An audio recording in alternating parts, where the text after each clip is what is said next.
यहाँ दी गई जानकारी ज्योतिष पर आधारित है तथा केवल सूचना के लिए दी जा रही है। TV9 डिजिटल इसकी पुष्टि नहीं करता है। यहाँ बताए गए किसी भी उपाय को करने से पहले संबंधित विषय के एक्सपर्ट से निजी तौर पर सलाह अवश्य लें।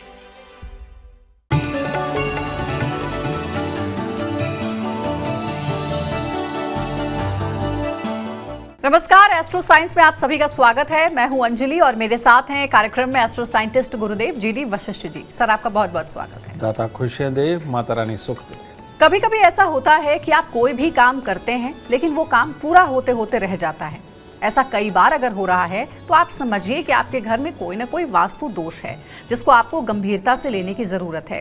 इसके साथ साथ अक्सर घरों में वास्तु दोष दूर करने के लिए कई तरह के उपाय भी बताए जाते हैं। इन उपायों के कारण घर में तोड़फोड़ भी करनी पड़ती है और मोटी रकम भी खर्च होती है।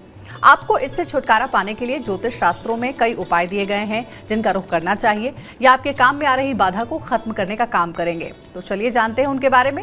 इसके साथ ही आपकी राशि के पूरे दिन का हाल भी आपको बताएंगे। तो सबसे पहले गुरुदेव से जानते हैं कि गुरुदेव, आजकल घर का सबसे बड़ा जो वास्तु दोष है वो है अटैच बाथरूम। लेकिन आजकल फ्लैट सिस्टम का ट्रेंड है और इसमें हम देखते क्या है कि अक्सर रूम के साथ अटैच बाथरूम होता ही होता है। तो इस वास्तु दोष को कैसे दूर किया जा सकता है? बेटा, राहु प्रधान दुनिया हो गई है। जगह जगह पोल्यूशन है, सारे पोल्यूशन को राहु ही बोला जाता है। और अब तो घरों के जो अंदर फ्लैट बनते हैं, हर कमरे के साथ अटैच वॉशरूम का होना, वो भी राहु की स्थापना ही है। और यही कारण है कि इसको कलयुग भी बोला जाता है। कलयुग यानी कि कल पुर्जों का युग। तो आदमी टेक्नोलॉजी की तरफ बढ़ रहा है, कल पुर्जों की तरफ बढ़ रहा है, कंप्यूटर साइंस की तरफ बढ़ रहा है। तो राहु प्रधान अपने आप होते जा रहे हैं, अपनी जगह स्वयं घरों के अंदर बनाते चले जा रहे हैं। तो चलो ठीक है, वक्त के साथ चलते हैं। कारण ये कि इतने लोगों को तो नहीं बदला जा सकता, रास्ता ढूंढना पड़ेगा। बिल्कुल। तो ऐसी अवस्था के अंदर बेटा है क्या कि वॉशरूम अगर साथ में है, अगर वॉशरूम का गेट बार बार खराब हो रहा है, उसका लॉक खराब हो रहा है, उसके कब्जे खराब हो रहे हैं, उनके अंदर आवाज़ें आ रही हैं, तो आपका राहु खराब है। तो ये अटैच वॉशरूम गंदा भी रहेगा, वहाँ कीड़े निकलते रहेंगे, नाली में से कीड़े आएंगे। ये दुर्भाग्य की निशानी है। अगर आप राहु को शुभ करके रखते हैं तो ये दुर्भाग्य की निशानी नहीं, आपकी तरक्की की निशानी बनेगी। तो इसीलिए घर में जो वॉशरूम, कमरे के अंदर जो वॉशरूम है, सबसे पहले उसके दरवाजे से शुरू करिए। अगर उसको घुन लग गया है तो समझ लीजिए भविष्य में आपको नुकसान पे नुकसान होने वाले हैं। ऐसे में कुछ मत सोचिए, थोड़ा पैसा खर्च होगा, फौरन चौखट दरवाज़ा बदल दीजिए ताकि घुन वाली लकड़ी बाहर जाए और सौभाग्य अंदर आए। दूसरा, उसके कब्जे और लॉक का बहुत खास ख्याल रखिए। अगर आपने जुगाड़ करके उसको सिर्फ रोका हुआ है दरवाजे को, तो समझ लीजिए आपकी कमाई अभी नहीं बढ़ने वाली, उल्टा मुसीबतें आने वाली हैं। तो ऐसी अवस्था में दरवाजे को भी बहुत अच्छे तरीके से रखना, ये बहुत ज़रूरी है। फिर किसी भी प्रकार के कीड़े नाली के अंदर से आपके वॉशरूम के अंदर तक ना पहुंच सके, इसका आपको बहुत ख्याल रखना है। तो पानी, आप फिनाइल वगैरह डालते हैं या और बहुत सारी चीज़ें डाल के अगर आप उस नाली को भी साफ़ सुथरा रखते हैं तो ये आपके लिए बहुत उत्तम होगा। और वॉशरूम को पूरा साफ़ सुथरा तो रखना ही है, साथ में वहाँ पर आपको खुशबू वाला कुछ भी लगाना चाहिए, कुछ भी। तो वो आप अपने अनुसार आप किसी भी प्रकार की खुशबू का चयन कर सकते हैं और वॉशरूम को साफ़ सुथरा रखेंगे तो भाग्य भी साफ़ सुथरा चलेगा। वॉशरूम गंदा है, दरवाज़ा खराब है, तो आपके भाग्य के अंदर बाधाएं आनी तय हैं और तकलीफ़ें बनी रहेंगी। एक और बात, जिनके वॉशरूम के अंदर सीलन बनती है वो लोगों को खास तौर पे बहुत बड़ी बड़ी मुसीबतें आती हैं। दुर्घटना, धोखा, कलेश सब कुछ उनके पल्ले पड़ता है। पुलिस, कोर्ट कचहरी और हॉस्पिटल वो भी उनके पल्ले पड़ते हैं। तो ऐसी अवस्था के अंदर भूल के भी वॉशरूम के अंदर सीलन ना आने दे। उसके लिए आपको चाहे सारा तोड़वा के ठीक करवाना पड़े, उसको एक बार ठीक आप ज़रूर करवाएं। गुरुदेव, अगर घर में पूजा का स्थान अलग होता है लेकिन आजकल जगह की कमी की वजह से कमरे में या फिर रसोई में ही लोग मंदिर बनाने पर मजबूर हैं, इस वास्तु दोष में कैसे मुक्ति पाई जा सकती है? इस वास्तु दोष से पहले तो मैं आपको पुरानी मान्यता, पुराने विज्ञान के हिसाब से बताता हूँ। आप अगर किसी राजा के महल को भी आज भी देखने जाए तो बिल्कुल आखिर में जाकर के कोने के अंदर एक मंदिर बनाया जाता था, ठीक है। वहाँ पूजा पाठ की जाती थी। घर के अंदर, महल के अंदर बिल्कुल सेंटर में कहीं पर भी आपको मंदिर नहीं मिलेगा। तो सही मायने में गांव से थोड़ा से हद पे दूर जा कर के मंदिर बना करते थे, ठीक है, क्योंकि भगवान को भगवान की जगह पर रखना, वहाँ पर स्वच्छता का ख्याल रखना बहुत ज़्यादा ज़रूरी है। तो और शांति भी होनी चाहिए। तो बेटा मंदिर का निर्माण तो इसलिए किया गया था। उसके बाद धीरे धीरे करके तुलसी देवी हमारे आंगन में ही आ गई। वहाँ तक भी ठीक था, अगर खुले के अंदर तुलसी लगती है तो वो बहुत बढ़िया था। लेकिन अब तो तुलसी मैया भी, ठाकुर जी भी, हमारे सारे भगवान भी घर के अंदर आ गए। तो ऐसी अवस्था के अंदर घर के अंदर आ गए, घर हो गए छोटे। तो अब इन दिनों के अंदर घर पे माँओं के, बहनों के दिन भी आते हैं। अब ऐसी अवस्था के अंदर घर के अंदर मंदिर की पवित्रता बनाए रखना ये संभव नहीं रहा। ज़रूरत पड़ने पर माचिस भी उठाने के लिए कोई भी चले जाता है। तो यहाँ तक के हालात बनते हैं, तो मंदिर की पवित्रता भंग होती है, जो एक श्राप के रूप में आपको लगती है। तो अब ऐसे में किया क्या जाए? लाल किताब में कहा गया है कि घर के अंदर मूर्तियों वाला मंदिर होना, घंटियों वाला मंदिर होना, ये सख्त वर्जित है। ये औलाद के सुखों को खराब करता है। घर के मंदिर के अंदर लगातार जोत का जलना, ये साइंटिफिक रीज़न है। अगर आप 24 घंटे जोत जला करके रखते हैं घर पे दरबार बना करके, ऐसी अवस्था में आपके घर के अंदर चल रही, घूम रही ऑक्सीजन जलती है। और वो जली हुई ऑक्सीजन जब आपके बच्चों के नथनों के ज़रिए उनके अंदर जाती है तो उनको भूलने की बीमारी लगाती है, लो करती है, उनकी याददाश्त को कमज़ोर करती है, डिसीजन मेकिंग सेंस को वो इफ़ेक्ट करती है। तो जली हुई ऑक्सीजन उनके अंदर जाना, ये बच्चों को कामयाब होने से रोकती है, उनके स्वभाव को बदलती है। तो इसीलिए अगर आपको अखंड जोत जलानी है तो वो मंदिर जा कर के जलाइए। अगर आपको मूर्तियाँ रखनी है तो मंदिर में रखिए। घर पे सिर्फ फ़ोटो, तस्वीरें हुआ करती है परमात्मा का नाम याद रखने के लिए, क्योंकि ये लकड़ी और गोबर को मिलाकर के कागज़ बनता है, जिसकी वजह से तस्वीरों के अंदर परमात्मा की प्राण प्रतिष्ठा नहीं होती। परमात्मा की एक ऊर्जा है, बिल्कुल एक ताकत है, बिल्कुल अलग। वो पत्थर की मूर्तियों में, धातु की मूर्तियों में प्राण प्रतिष्ठा करवा पाती है, लेकिन कागज़ के अंदर कभी भी प्राण प्रतिष्ठा नहीं होती। तो घर पे मंदिर होना चाहिए परमात्मा को याद रखने के लिए और पूजन के लिए। परमात्मा के हमें हमेशा मंदिर के अंदर ही जाना चाहिए, घर पे बड़ा मंदिर नहीं बनाना चाहिए। तो गुरुदेव, आजकल तो हमने देखा है कि एक ये भी ट्रेंड है कि अक्सर भगवान की मूर्ति शो पीस के तौर पर लोग गिफ्ट भी करते हैं एक दूसरे को कि घर में भगवान का वास हो। तो वो शो पीस के तौर पर भगवान की मूर्ति घर में रखनी चाहिए या नहीं? जितनी भी ठोस मूर्तियाँ, चाहे वो मिट्टी की हो, चाहे वो पत्थर की हो या किसी और धातु से बनी हुई हो, जो ठोस मूर्तियाँ हैं जो अंदर से होलो नहीं है, ये घर पर बिल्कुल नहीं रखनी चाहिए, क्योंकि इनमें प्राण प्रतिष्ठा हो जाती है। और जो अंदर से होलो है, यानी बाहर परमात्मा का पूरा स्वरूप है, लेकिन अंदर की तरफ से आप अंदर हाथ भी डाल सकते हैं, अंदर से खाली है, ये अगर आप अपने घर पर रखते हैं तो इसका कोई भी नुकसान आपको नहीं है। ठीक है, तो आजकल प्लास्टिक की या और बहुत सारे मटेरियल की आती है, ये शोपीस के रूप में अगर आप रखते हैं, परमात्मा को याद करने के रूप में रखते हैं, तो ये बुरा नहीं है। धातु की मूर्ति नहीं रखनी चाहिए? धातु की रखनी चाहिए, लेकिन वो जो अंदर से खाली हो। ठीक है ना, ये अगर आप रखते हैं तो इसमें कोई प्रॉब्लम नहीं, लेकिन बिल्कुल ठोस बना करके अगर आप रखते हैं तो इनमें प्राण प्रतिष्ठा हो जाती है और आपके पास से अनादर हो जाता है, जो फिर बाद में भोगना पड़ता है। देव, आपके माध्यम से बहुत सारी ऐसी जानकारियां मिल रही हैं जो इससे पहले हम नहीं भी जानते थे। आज वो सारी अफवाहें और सारी भ्रांतियां दूर हो रही हैं। अब एक और ऐसी भ्रांति है, कहते हैं कि दक्षिण मुखी घर वास्तु के हिसाब से सबसे अशुभ माना जाता है। लेकिन अगर किसी ने दक्षिण मुखी घर खरीद लिया जाने अनजाने, तो क्या कोई आसान से उपाय हैं जिससे कि इस दोष से राहत मिल सकती है? आइए भ्रांति को भी खत्म करते हैं। जन्म कुंडली के अंदर बहुत ज्यादा धन देने का देवता एक ही है और वो है मंगल ग्रह। जिनके भी जन्म कुंडली के अंदर 7वें घर से लेकर 12वें घर तक मंगल बैठे हैं, वो करोड़ों नहीं, वो अरबों रुपए तक कमा सकता है। समझिए, ये योग के ऊपर डिपेंड है। तो ऐसी अवस्था के अंदर दक्षिण मुखी घर खराब कैसे हो सकता है?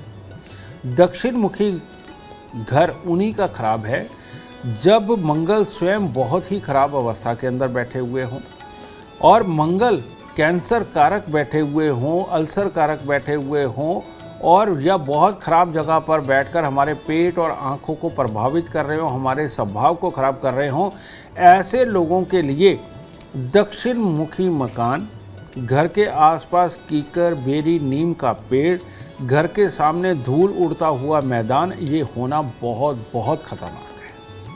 तो इन लोगों के लिए जिनका मंगल खराब होता है, लेकिन जिनका मंगल शुभ है, जिनका मंगल अच्छा है, अगर ये लोग दक्षिण मुखी मकान में रहते हैं तो ये मालो माल हो जाएंगे, बहुत अमीर होंगे।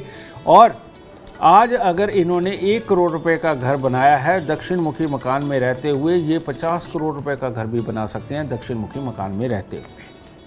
लेकिन जिनका खराब है ये मंगल, वो अगर दक्षिण मुखी मकान के अंदर रहते हैं तो ऐसे में जो अपने पास है वो भी बिक जाने की नौबत आती है, बीमारियां आती हैं, तकलीफ आती है, काम धंधे नहीं चलते। तो ऐसी अवस्था में एकदम घर छोड़ना तो संभव नहीं है। तो ऐसी अवस्था में जो आपका घर है, घर की दहलीज पे, एंट्री वाले गेट पे जो टोपी वाली कील है, यानी कि इतनी मोटी उसकी टोपी होती है और ये लंबी कील होती है जो लगभग 8-9 इंच लंबी भी होती है, ये 3 कीलें लीजिए। घर की चौखट के मध्य में एक कील और दोनों साइडों पे एक एक कील, ये आपको लोहे की कील लगा देनी चाहिए ताकि इस दक्षिण मुखी मकान का बुरा फल आपको प्राप्त ना हो। और जब तक आप दक्षिण मुखी मकान में रह रहे हैं तब तक हर मंगलवार को 8 गुड़ की रोटी, यानी कि गुड़ की चाशनी बना के उसमें आटा गूंद के आप 8 पेड़े ये बना करके तंदूर में रोटी लगवा के कुत्ते और कौवों को डालते रहें, तब तक जब तक कि ये दक्षिण मुखी मकान आप छोड़ नहीं। गुरुदेव, एक और सवाल है कि अगर किसी का घर बंद गली में हो तो क्या वास्तु दोष लगता है ऐसे में, और अगर हाँ तो किस उपाय से इस दोष से मुक्ति मिल सकती है? बंद गली का मकान ये सबसे काम की चीज़ है। कारण ये है कि ये बंद गली का मकान, इसके लिए बृहस्पति के लिए ये काउंट होता है। तो ऐसी अवस्था के अंदर जब भी बंद गली का मकान हो तो कहते हैं हवाएं आकर के हमारे दरवाजे पर ही रुक जाती हैं, आगे नहीं बढ़ती। तो उन हवाओं के साथ आने वाली बहुत सारी बुरी एनर्जी वो भी सारी वहाँ पर इकट्ठी होती चली जाती है और उसका साइड इफ़ेक्ट हमें मिलता ही मिलता है। ऐसे घर के अंदर कभी कोई कार्य नहीं बनते, आदमी तरक्की पूरी तरह से नहीं कर पाता, घर में कलेश रहते हैं और भाई बहनों के साथ बनने में बच्चों की कामयाबी के लिए तकलीफ़ें बनती है, पढ़ने वाले बच्चों के लिए तकलीफ़ें बनती है, आपस में दिमागी क्लैशेस होते हैं। ऐसे लगता है कि कोई भूत प्रेत पिशाच जिन कोई हमारे पीछे ही पड़ा हुआ है जो हमें सुखी नहीं रहने देता। तो बंद गली के मकान यानी कि नेगेटिव ऊर्जा का वहाँ पर इकट्ठे होते चले जाना, ये अपने आप में बहुत बड़ी तकलीफ होता है। तो ग्रह किसी का कुछ भी हो, बंद गली के मकान में नहीं रहना चाहिए, आखिरी मकान के अंदर नहीं रहना चाहिए। इसीलिए टी पॉइंट का घर भी बुरा माना जाता है, गली का आखिरी मकान भी बुरा माना जाता है और चारों तरफ मैदान और सेंटर में घर हो वो भी बुरा माना जाता है। तो इन मकानों से अगर आप बचाव करना ही सबसे बड़ी अक्लमंदी है, इसके लिए कोई उपाय देना वो उचित नहीं है। कारण ये कि कोई भी उपाय इस पे काम नहीं करता, मकान को वहाँ से छोड़ना ही सबसे उत्तम होता है। गुरुदेव, ऐसा कहते हैं कि घर के आसपास कोई पीपल का पेड़ नहीं होना चाहिए या फिर मंदिर की छाया उस घर पर नहीं पड़नी चाहिए। क्या ये बात सही है, और अगर सही है तो वास्तु दोष हो जाता है? किस उपाय के साथ इस दोष को दूर किया जाए? मैं इसका तुम्हें साइंटिफिक रीज़न भी बताऊंगा बेटा। पीपल का पेड़ इसलिए नहीं होना चाहिए क्योंकि आप देखते होंगे, सुना है आपने कि धरती पर अगर सबसे ज़्यादा ऑक्सीजन का कोई स्रोत है तो वो पीपल का पेड़ है। और पीपल का पेड़ 24 घंटे ऑक्सीजन छोड़ता है, बाकी पेड़ नहीं छोड़ते, लेकिन पीपल का पेड़ 24 घंटे ऑक्सीजन छोड़ता है।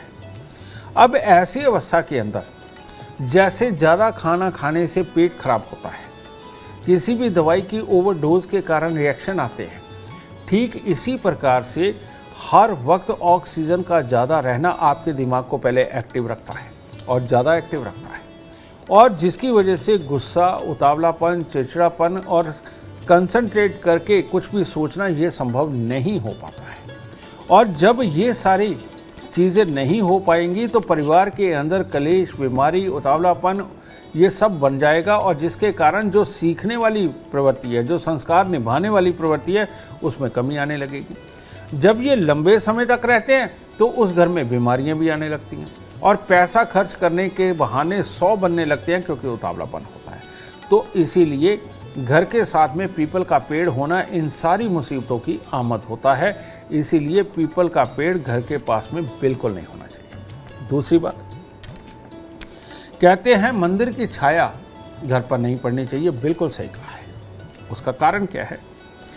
मंदिर अगर घर के बिल्कुल साथ में है, मंदिर के अंदर घंटे, घड़ियाल, ढोल, मृदंग, मंजीरे ये सब बजते हैं। कहते हैं घंटा जहाँ बजता है या मंजीरा जहाँ बजता है, वहाँ हवा के अंदर जितने भी कीटाणु होते हैं वो सारे मर जाते हैं। समझे?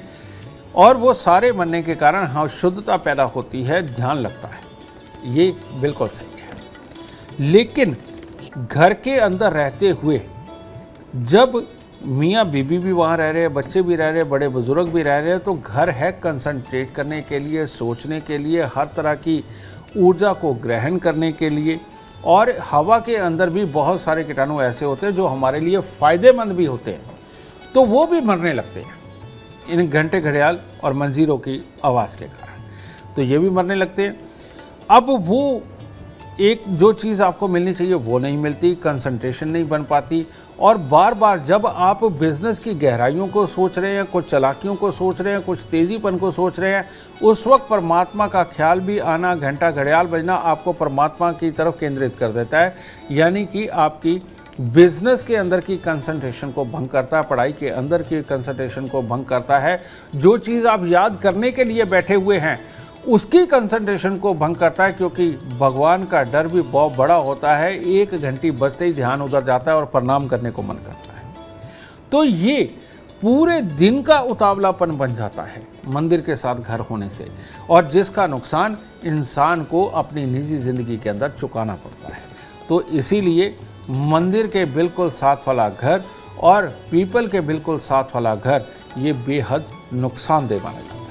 एक और सवाल है गुरुदेव की कहते हैं कि अगर पीपल का पौधा या पेड़ अपने आप से उगने लगा हो तो उसे उखाड़ना नहीं चाहिए।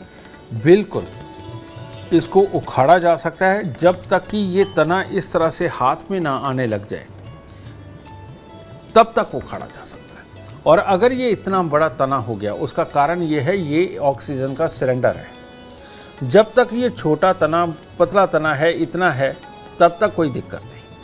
और तब तक अगर आप इसे उखाड़ भी देते हैं और स्वयं उखाड़ देते हैं तो इसमें कोई हर्ज नहीं, कोई परमात्मा आपको कोई श्राप नहीं देगा। लेकिन अगर ये करते करते इतना बड़ा हो गया तो तब अगर इसे काटा तो एकदम बहुत तेज़ी से इसमें से ऑक्सीजन रिलीज होती है, जो आपके ऑरा मंडल को बिल्कुल हिला के रख देगी, उथल पुथल कर देगी। और ऐसे में पीपल का पेड़ काटने के बाद ये भी संभव है कि बहुत बड़ी बड़ी बीमारियां आने लगे, आपकी सोच हिल जाए, आपके डिसीजन मेकिंग पावर में दिक्कत आने लगे। आपको नॉर्मल लगेगा लेकिन सही मायने में आपका पूरा व्यवहार ही बदल सकता है। तो इसीलिए पीपल का पेड़ नहीं काटना चाहिए अगर बहुत मोटा है।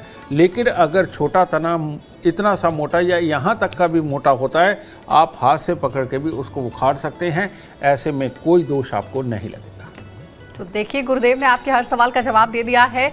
लेकिन अभी फिलहाल कार्यक्रम में इतना ही, क्योंकि अगर आप चाहते हैं जीवन में कामयाबी और अपार धन और लाभ की प्राप्ति, तो आज के कार्यक्रम में जितने भी उपाय बताए गए हैं उसे आप ज़रूर ध्यान से फॉलो करें। उम्मीद करते हैं आज का विषय आपको पसंद आया होगा। कल आपके सामने एक और नया विषय लेकर आएंगे जो आपकी कॉम्प्लिकेटेड लाइफ को बना देगा आसान और खुशियों से भरपूर।